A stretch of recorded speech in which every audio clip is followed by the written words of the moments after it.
Hello, welcome to The Revealing.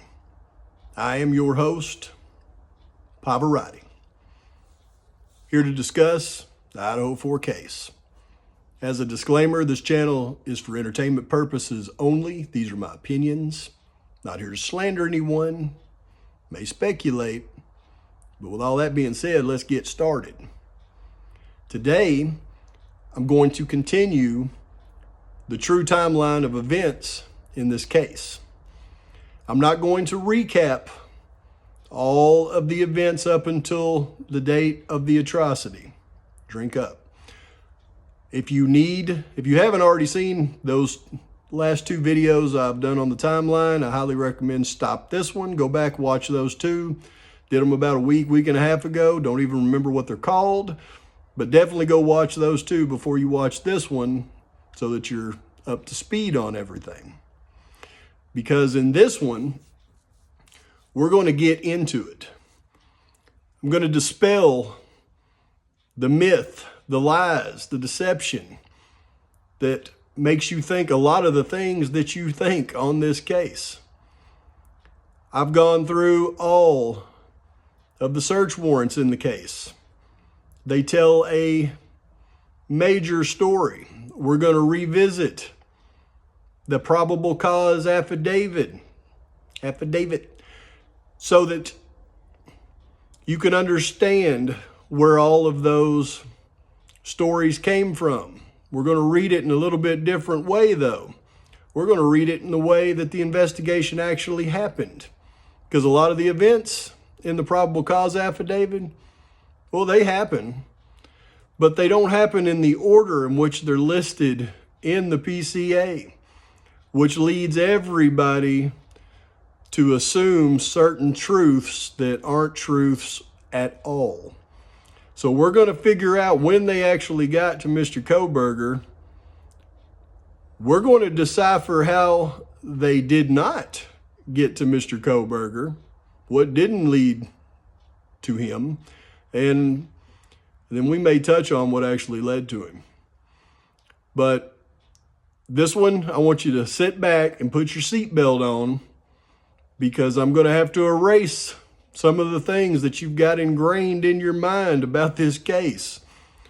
And don't worry, I'm not going to erase it for no reason. I'm going to show you why, and I'm going to replace it with what actually happened. And again, we're starting from the timeline. Date of the atrocity, the investigation, how it actually took place. And why do people have so many misconceptions about what the events were that took place after the atrocity? Drink up. If you go and you watch any of the documentaries on the facts of this case, and just for the heck of it, I rewatched one the other day, and as I watched it, I went, wow, no wonder whenever you discuss something on this case, everybody has their own opinion about what happened, and a lot of people believe it's facts. And I know that by reading through the comments when we talk about specific aspects of the case. Everybody always says the same thing. And I was wondering, why is everybody so sure about that? Well, if you read the PCA and then you go watch something on the court TV about the facts in the case, you're going to find that the little videos that they do are very compelling. They tell a story. They plant things in your mind, and all they did was just follow along with the probable cause affidavit. And it's very important to discuss that, because we're going to read through this thing, and I'm going to show you what actually took place in the investigation and when it happened. And I'll show you how the investigation actually worked as well. So let's start with, when the heck did Bryan Kohberger come into play? Well, when you go through the search warrants issued in this investigation, you're going to find that there's a lot of search warrants for the victims in the case, for their bank accounts, for their online accounts, tons. There'll also be a few redacted. Now, the only reason to redact search warrants, there's three reasons. One, obviously you want to protect the innocent. You know, people that may have been on the radar in the beginning after they issued a search warrant, cleared those people. They don't want their name out there in the public sphere because, well, they know that we would all latch onto it and tear it apart, tear them apart. They don't want that to happen. So that's one reason to redact some. Another reason to redact some is obviously to protect the information on who they're redacting. So for example, if there was a possible witness, informant, accomplice, they would definitely be redacted in the search warrants because they wouldn't want any of that information to come out until trial, if ever. You know, they may never want that information to come out. I imagine most of it's going to come out in trial though. But yeah, that would definitely be a reason not to put them in there. And what was the other reason? There was a third reason. I can't think of it right now. If it comes to me, I'll let you know. But the redacted search warrants are important. What you will find, though, if you actually go through all of the search warrants in this case and the dates they were filed and issued and returned, you'll see that they do not redact Mr. Bryan Kohberger. All of his search warrants that were issued are right out there for you to see. It has his name on them. No reason to redact them because he's the one that's on trial, right? And as I go through this, I'm not saying Mr. Kohberger is guilty. I'm not saying he's innocent. I'm just explaining where he came up in this investigation, all right? If the investigation's wrong and Mr. Kohberger's innocent, well, I'll clearly be able to show you that as well. But the first step, and again, if you watch one of those documentaries, they'll tell you the first time that they came across Mr. Kohberger, when was it? What do you think? Does anybody remember? I bet you do. The first time they came across Mr. Kohberger was over there at Washington State University. Those guys over there were hunting for the Elantra and they found it, right? And that's where Mr. Kohberger was on their radar. Let's go to the actual probable cause affidavit and let's read that part, okay? Because that's important. There's also an important part. I'm not going to go through and read this entire affidavit, don't worry. I'm just going to read the parts that are important that pertain to Mr. Kohberger in this investigation as we've discussed. However, there is one part that I did want to touch on, and that's earlier in this affidavit, and that's where they discussed the latent shoe print. And I'm not going to read it, but just to touch on it real quick. When they go through and they discuss, they found a latent shoe print of a Vans shoe, and that's in the probable cause affidavit. You know, they're establishing probable cause to be able to arrest the assailant. They never once state that they were able to match the shoe print to any shoe that Mr. Kohberger owned. So that is a very odd thing for them to actually put in the probable cause affidavit. Because when they went through, if you look at all of the items gathered from the search warrants they conducted on his residences, you see he wore Nike tennis shoes and boots. He didn't have any Vans shoes. So why put that in there? And who is the mysterious owner of these Vans shoes? Is it one of the roommates? Is it one of the college students that came into the house? Somebody matched up to that Vans shoe, or else it wouldn't be in the probable cause affidavit. We'll talk about that maybe at another time. But let's go ahead and go to that investigation when they're looking for the Elantra, and the guys at WSU are able to locate it. All right. This goes to, let's see, what's the date here? I believe this is November 29th, okay? November 29th, the same day at approximately 12:58 a.m., WSU officer Chris Whitman was looking for a white Hyundai Elantra and located a 2015 white Hyundai Elantra at 1630 Northeast Valley Road in Pullman in the parking lot. 1630 Northeast Valley Road is an apartment complex that houses WSU students.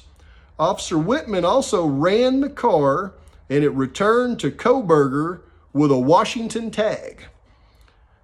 I reviewed Kohberger's Washington state driver's license information and photograph.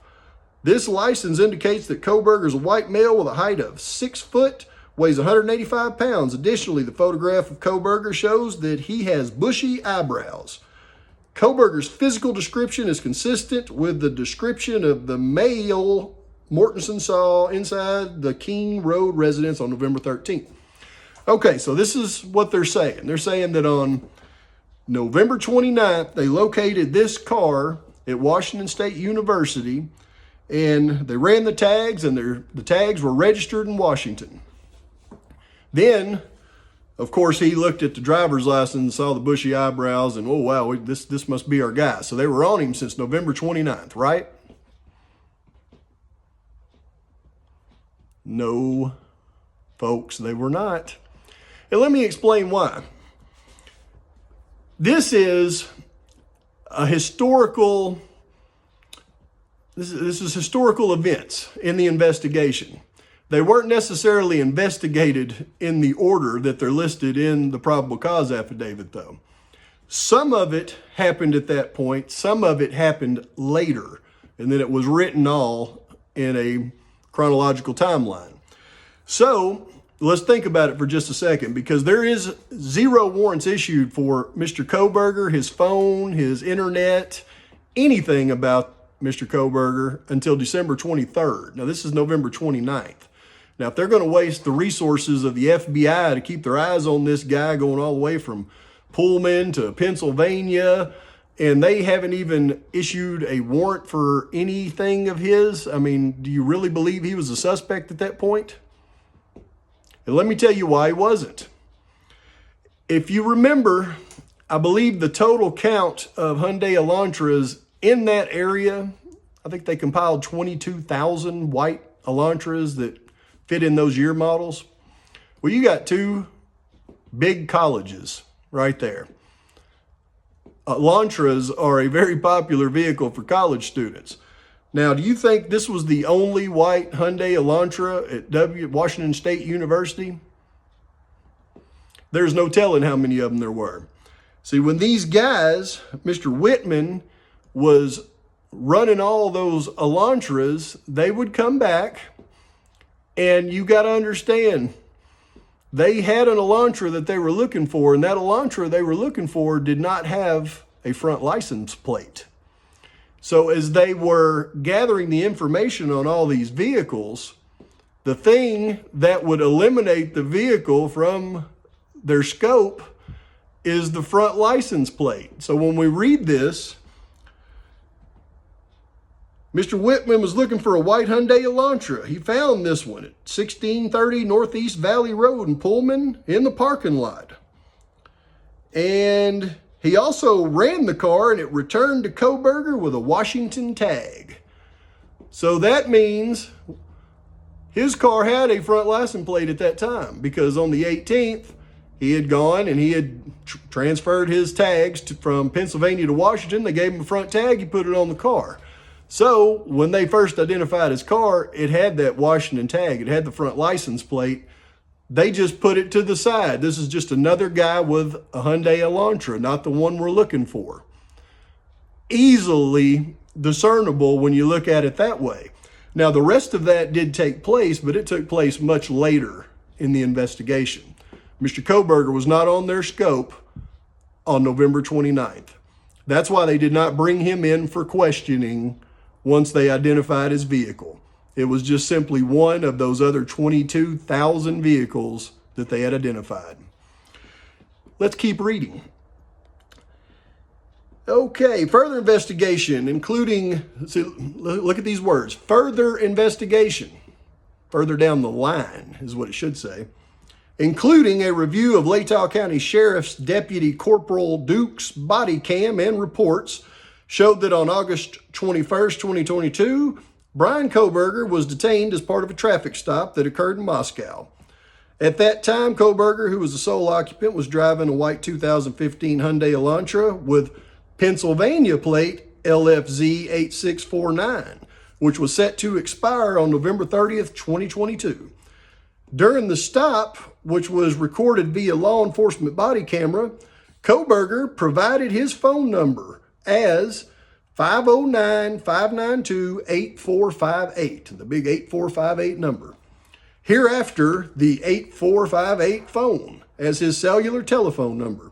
Investigators conducted electronic database queries that learned that the 8458 phone is a number issued by AT&T.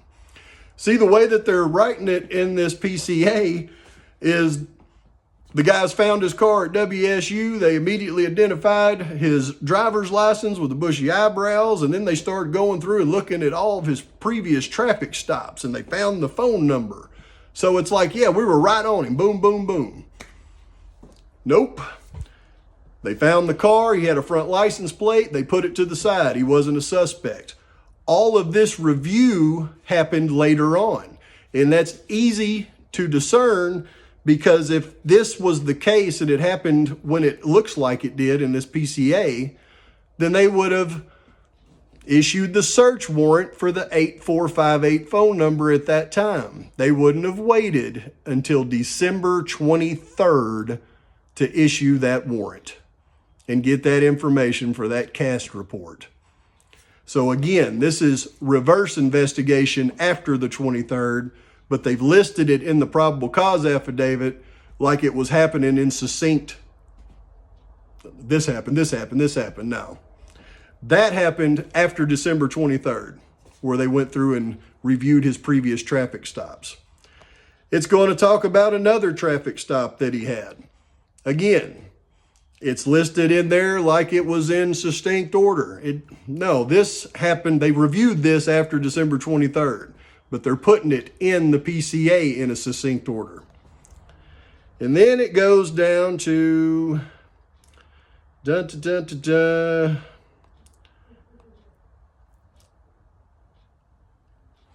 investigators believe that Kohberger is still driving the 2015 white Elantra because his vehicle was captured on December 13th by a license plate reader in Loma, Colorado. Information provided by a query to the database. Well, if the FBI was monitoring him from the time that he left Pullman to the time that he got to Pennsylvania, why are they figuring out that he's in Colorado via a query to the database on a license plate reader? They would already know that. That's because when they issued the warrant for Mr. Kohberger on December 23rd for his phone, he was already in Pennsylvania. This guy wasn't on the radar at all. Now, Kohberger's Elantra was then queried on December 15, 2022 by law enforcement in Hancock County, Indiana. On December 16, 2022, at approximately 2:26, surveillance video showed Kohberger's Elantra in Albrightsville, Pennsylvania. The sole occupant of the vehicle was a white male whose description was consistent with Kohberger. Kohberger has family in Albrightsville, Pennsylvania, learned through a TLO search and locate tool database query. Right.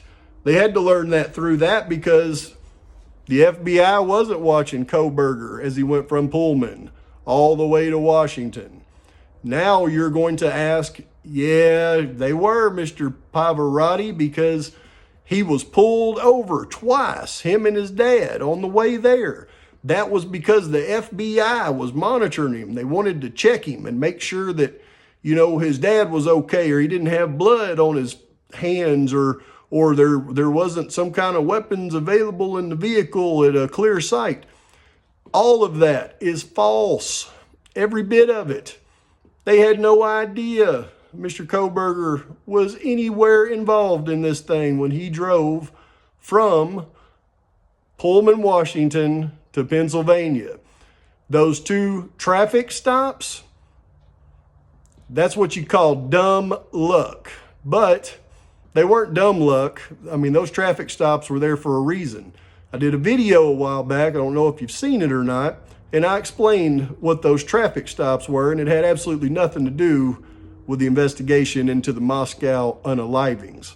Take a look at a short clip from that video that I did a while back. Somebody else could hear it. I didn't know if we could. Let's just see if we could hear it again. I'll play the whole thing. Oh, it's horrifying because he's going to the university, you know what I mean? Mm-hmm. So y'all work at the university there? I actually do work there. Oh. Okay. I think he was talking about Bryan. Yeah. Yeah, I hadn't heard about that incident just yesterday, or? This happened last week. About an hour and a half ago, we're still wrapping it up for investigating. I'm not sure the sushi is if they did shoot somebody.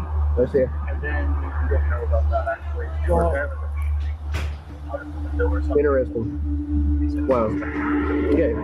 So do me a favor, don't follow too close, okay? Oh, Robert, right. you're right. Thank you. Appreciate you. 100% right. Done for a couple of reasons, and I want to go into a lot more detail about that in a future video. But the other thing that I wanted to discuss is these actual traffic stops.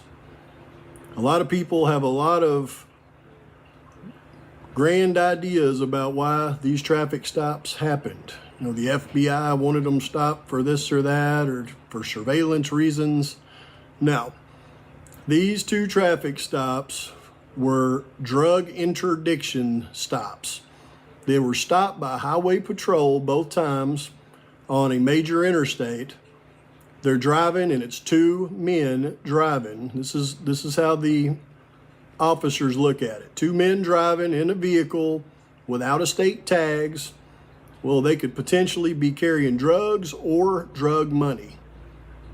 So they pull them over, and this is the dead giveaway of why this is the case. Because when they pull them over for driving too close to the vehicle in front of them. They were following them too close.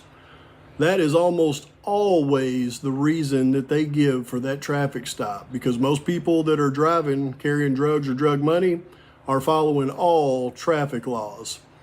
So the only one that they can get them with is you were following the vehicle in front of you too close. That's what they use almost every time. And when he approached the vehicle, he has his initial questions. Where are you going and where are you coming from? Okay, so those two questions have absolutely nothing to do with following somebody too close, but those are the initial two questions that Highway Patrol drug interdiction teams use to start establishing the credibility of the story of the drivers and the passengers of the vehicles. And if those stories create more questions, then a whole other process comes into play. They realized real quick that these guys weren't carrying drug money or carrying drugs across the country, and that's why they let him go. The second stop, again, a different Highway Patrol officer following the same process. Hey, you were following that guy too close. They said, yeah, we were just stopped, about 10 miles back by another guy. He said, oh, okay, well. Okay, that was the reason for those traffic stops. Pure coincidence.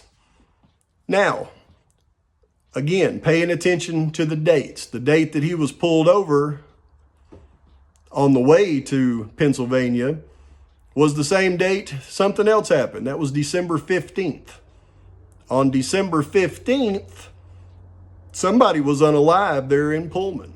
And you heard in that video, they were asking the officer that had pulled him over if he had heard anything about that particular unaliving. Why would he ask that? Because I'm sure that particular unaliving was something that was on his mind. He probably wanted to make sure that he was unalived and not just captured. But how do we know that for sure? Well, I'm going to tell you. We're going to get to it. But again, sticking with the timeline here. When we look at the warrants issued, it's now December 15th.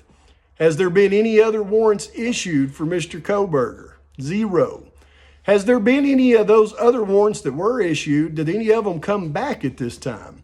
Let's take a look. Any warrants come back that would have been fishy during that time period? No, in fact,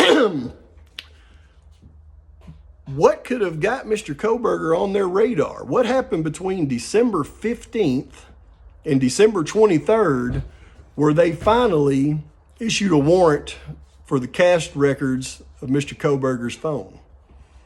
The only warrant, there was none issued. They were all issued way earlier. The only one that came back between December 15th and December 23rd was on December 19th. A warrant that they had issued to Reddit came back. I'm seriously doubtful that a Reddit warrant is going to zero them in on a suspect. However, a Reddit warrant along with a informant statement would certainly put Mr. Kohberger front and center. So somewhere between December 19th and December 23rd, somebody gave law enforcement the name of Bryan Kohberger. Then on December 23rd, the investigation into him actually started. And we can read that right in the probable cause affidavit, but we can also see that the first warrant or the first search warrant issued for anything to do with Bryan Kohberger was on December 23rd. So as we do this, let's see if I can find it here. Let's see here.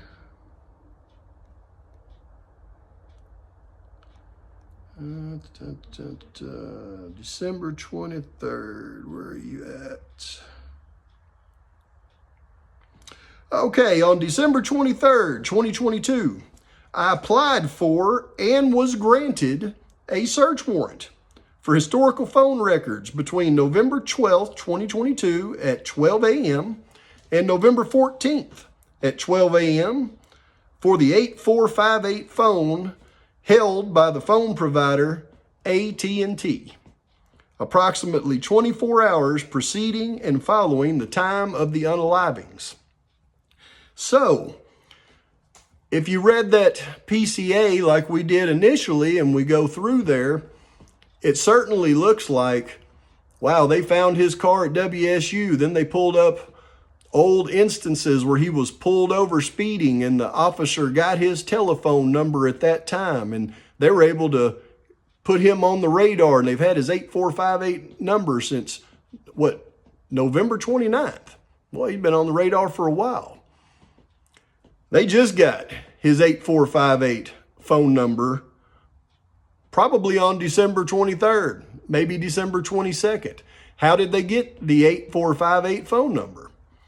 Because once somebody put Mr. Kohberger, put his name into the investigation to the law enforcement, then the other steps in the probable cause affidavit actually took place.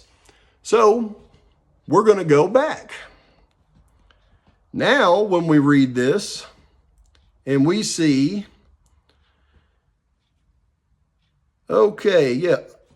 Officer Whitman also ran the car and it returned to Kohberger with a Washington tag.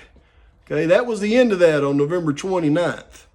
But now, come December 23rd, or probably December 22nd, well, they're trying to figure out what the heck Mr. Kohberger's phone number is. So now we can go back to this because they've reviewed all of the data on the compilation of the Elantras at that point, at 22,000 of them. Well, now that they got Mr. Kohberger's name, let's compare it to the Elantras that we have in our database. Oh, here it is. It's right there in Washington State University. Wow, that makes sense. This guy found it on November 29th. But dang it, it's got a front tag that says Washington. The one we're looking for doesn't have a front tag. But I received Kohberger's Washington State driver's license information and photograph. So he goes ahead and he pulls him up.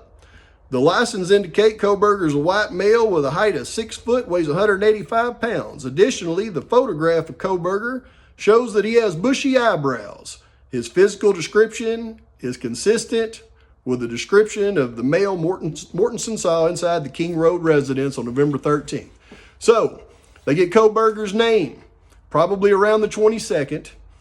First thing he does, pulls up his driver's license, sees his bushy eyebrows, pulls up the database of the Elantras. It's one of those 22,000 that's in their database. They know he was at Washington State University. Then he pulls up the contact queue. Y'all know what a contact queue is? Well, every time that you're pulled over by law enforcement, doesn't matter if it's speeding, running a red light, parallel parking wrong, or if they're just identifying you. Yeah, I need to see your ID. I'm going to run your ID and make sure you don't have a warrant. Any contact with law enforcement where they run your ID logs into a system as a contact.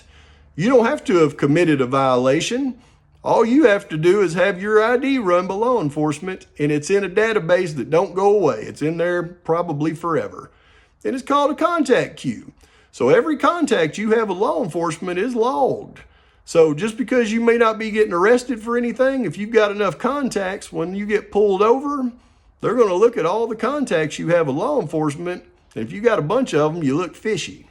Okay, so next thing he did was go to his contact queue. See what all contacts this gentleman has had with law enforcement. And that's where he finds those next things that were listed in that probable cause affidavit. And those next things were, like, for instance,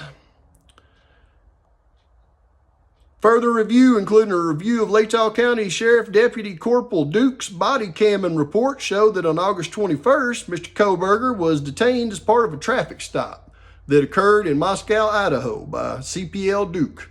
At the time, Kohberger, who's the sole occupant, was driving a 2015 Hyundai Elantra with Pennsylvania plate. Oh, wait a minute, you got a different tag, which was set to expire on November 30th.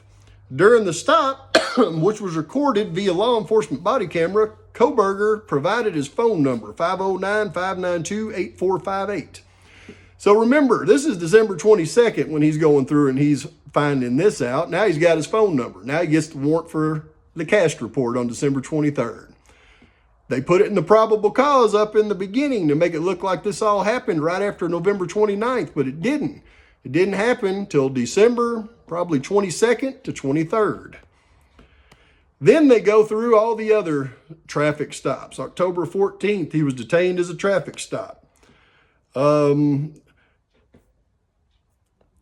we go. Now, November 18th, 2022, according to Washington State Licensing, Kohberger registered the 2015 white Elantra with Washington and later received a Washington plate. Prior to this time, the 2015 Elantra was registered in Pennsylvania, which does not require a front license plate to be displayed. This was learned through communications with a Pennsylvania officer who is currently certified in the state of Pennsylvania. So that is the real timeline of events on how they got to Mr. Kohberger. Nothing in the warrants led to Mr. Kohberger. He was just all of a sudden, out of nowhere, plucked into the investigation. Now, if you look, I'm not going to go through and read it, but if you look at the surveillance that took place of Mr. Kohberger in Pennsylvania, you'll see that surveillance didn't take place until after he had been there for dang near a week. So, well, let's see, what the 16th through the 23rd, I mean, at least 7 days. He was there for a week before he was ever even a part of this investigation. So, if nothing in the search warrants they'd issued led to Mr. Kohberger, but magically, while he's in Pennsylvania, been there a week, his name is pulled into the investigation out of thin air, well, then that only leaves one possibility, because it couldn't have come from anywhere else. And that was an informant. An informant that linked Mr. Kohberger to the assailant that's been redacted in so many of these court documents and search warrants, Mr. Kopaka. They had to have another person to link Mr. Kohberger to Mr. Kopaka. And in the next video, we're going to get into that. And I'm going to show you again through this timeline exactly when it took place and the receipts that prove it did take place. Now, I'm going to leave you with one other thing because I'm going to stop right there on this one. I know that was a lot of information for you to take in, and I did it kind of quick. You may have to watch this video a couple of times for it to really make sense to you, what I just said. But the last thing that I want to leave you with before we wrap up, because there was several search warrants issued for Mr. Kohberger after the 23rd, whole slew of them. So that's when the investigation in him started. If not, they would have been issued long before the 23rd. But one warrant that was issued is of, I'm going to say particular, I don't know, it just kind of sticks out to me. And that was a warrant that was issued on January 3rd, 2023. And it's a warrant for Mr. Kohberger. And it's for 2 Google phone numbers. And both of those Google phone numbers are attached to the same IMEI. Now, as I've stated in past videos, I have no knowledge when it comes to anything to do with technology. All right, I grew up a long time ago when that stuff wasn't even in play. But something sounds fishy when there's 2 phone numbers that they need to check out and they both have the same IMEI number associated to them. I mean, are they connected somehow, or is that where one phone was transferred to another phone, or I don't know. You techies out there, maybe y'all can make more sense of it for me. But either way, 2 Google phone numbers in the possession of Mr. Kohberger.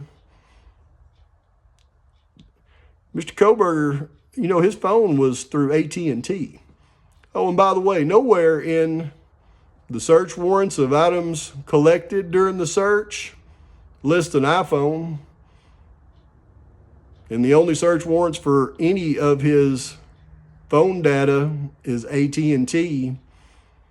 So that's something else that y'all can ponder. But anyways, please like, subscribe to the channel if you haven't already done that.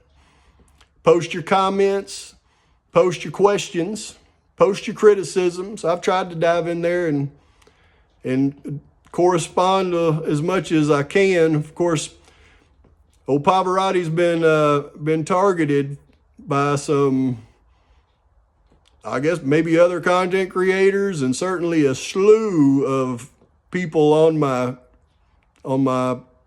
comment post that didn't used to be there, but they're there now, and they don't like me too much. But still, of course, I want to read everything that everybody has to say and consider it.